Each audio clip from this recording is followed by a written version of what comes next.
welcome back to Los Bookis podcast, Alex. I'm super excited to have you here. I'm so excited to be here. And actually, no, I think we are your guests because this is Okay, your yes, big let's conference. say that. Yeah. How, and I know we talked a little bit about this, but like, how did this conference come about? So I'm so happy to be here, first of all. Okay, but 5 years ago, myself, Mayra Cuevas, Ismay Williams, in the throes of the pandemic, we started something called the Latinx KidLit Book Festival. And it's a virtual free festival, and we just wanted to give space for Latine authors, illustrators to be able to get out there when they couldn't get out there. They couldn't do their school visits.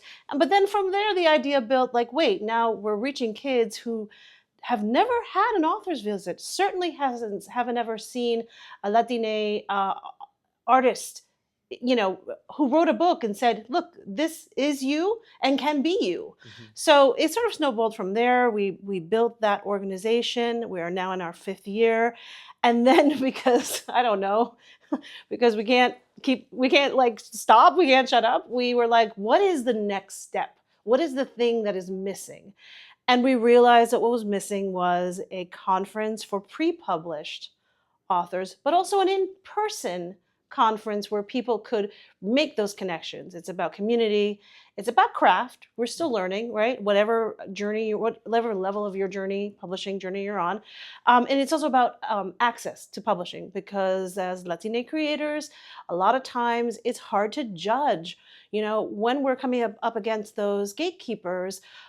If they're saying they can't relate to something, why can't they relate to something? Is that because they don't understand why we're using Spanglish?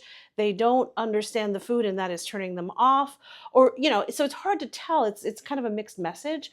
So we were like, what if we created a space in person where all these people could come, and not just children's writers, but adult writers, and artists, poets, just everybody could come, meet each other, learn a little bit more about the industry, meet with industry professionals, and then just work on their craft. So we were like, why not? We can throw a party. Yeah. And then we did. And what I love is that you, like, the conference styled Latinx Storyteller Conference. Mm-hmm. And I feel like it was intentional when you use storyteller. Can you talk a little bit about that? Yeah, it absolutely was, because, first of all, the amazing Donna Barbariguera, who wrote The Last Cuentista, she was actually in a group that we all belong to called Las Musas.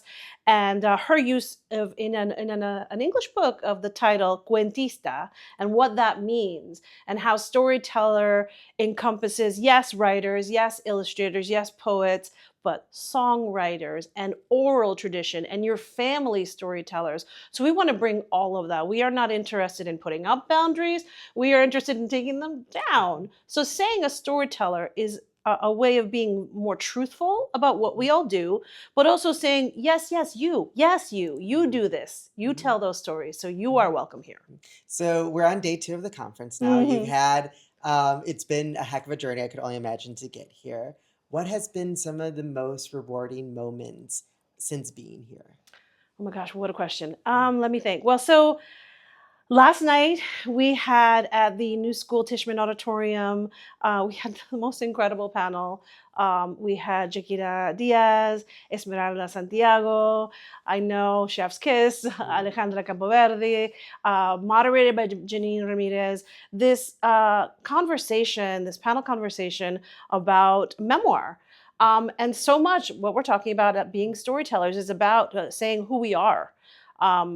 People who are not Latine tend to look at us as a monolith, and we know that that's not true, but we're still getting that message out. And so finding each other and finding our different messages and hearing from people like Jaquira, Esmeralda, Alejandra, and hearing their stories and how different and how similar they were, it was really powerful. And yes, I'm the co-founder, and like I'm wearing my event planner hat right now, but in that moment, in that room, I could really take a step back and just see this like web of connection, and it was really beautiful for me. Yeah, no, that's a beautiful, I was in that same room with you, and the energy in there was just like something so beautiful. It was, like everyone who's here is just so receptive to like engaging and building community. Yeah. And we really appreciate you taking the lead.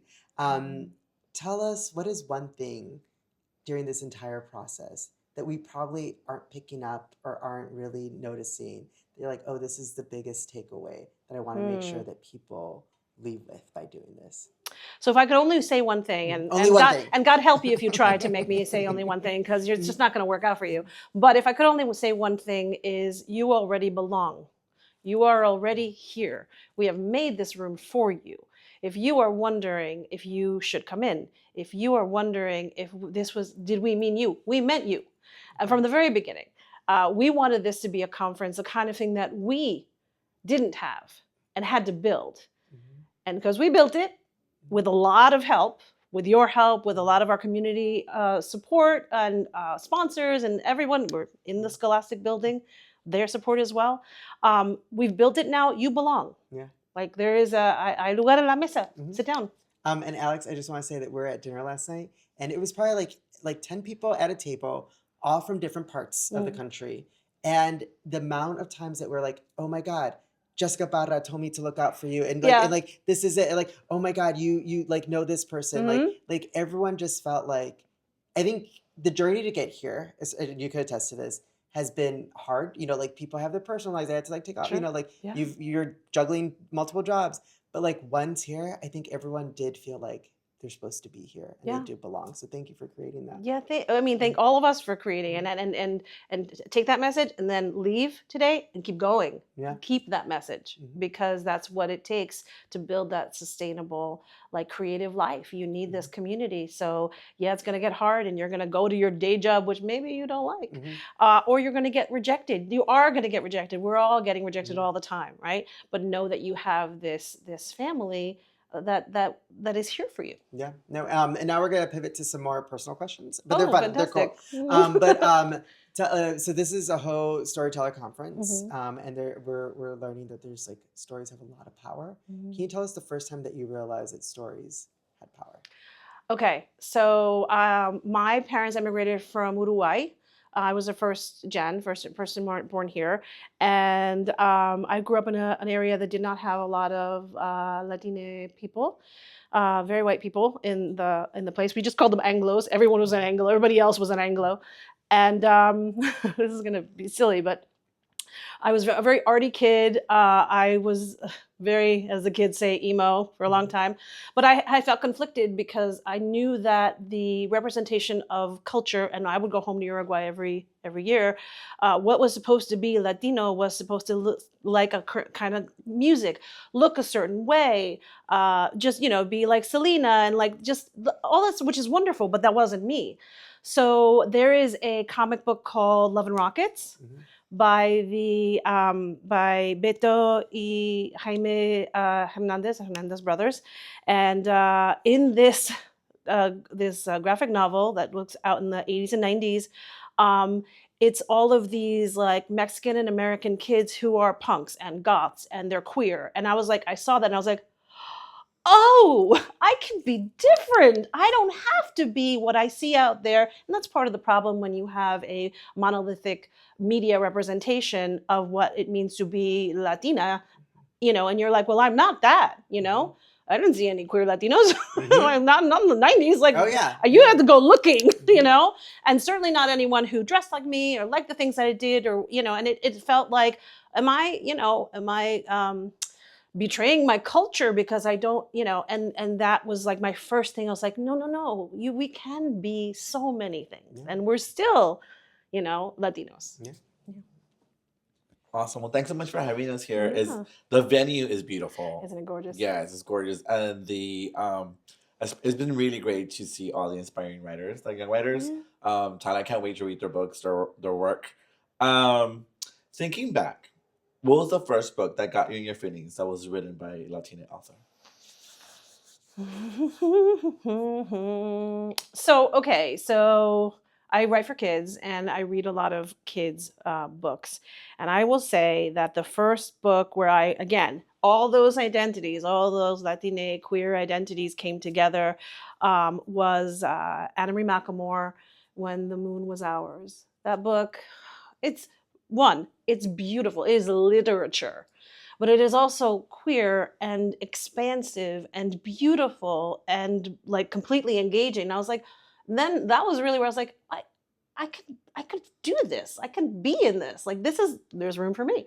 So that was really, yeah. I love AM. They're one of my favorite people. Yeah, that's beautiful. Do you have a favorite word that's in Spanish? A ver. Favorite word in Spanish. It can be a bad word. Okay, because I'm always saying joder. Joder is Yeah. like, and the thing is that in Uruguay, I have a Spanish, had a Spanish abuelita who came from Spain, and in Uruguay, everyone's like, joder, no joder, ¿qué te pasa? You know, that kind of thing. Yeah. And I would say, abuela, no jodes, and she'd be like, ay, no, Dios santo. And it was like hilarious to me because it was such a bad word for her, but we were like passing it out like it was candy, you know? So joder, I love it. Yeah, it rolls off the tongue. Yeah. And what are you currently reading? I'm not reading anything right now because I just submitted my edits. So I've been like, last Sunday, a week ago, what is time? I submitted my edits for a book that comes out next September from Nancy Paulson Books. So that's exciting. So I haven't read anything and I need to. Oh, you know what? I didn't tell a lie. I just downloaded the audiobook and I'm rereading an amazing book called The Disturbed Girls Dictionary by Nónica Ramos. And Nónica Ramos' new book came out on Tuesday. It's called They Thought They Buried Us. And it came out Tuesday. It's incredible. It's like a horror, YA horror, institutional racism.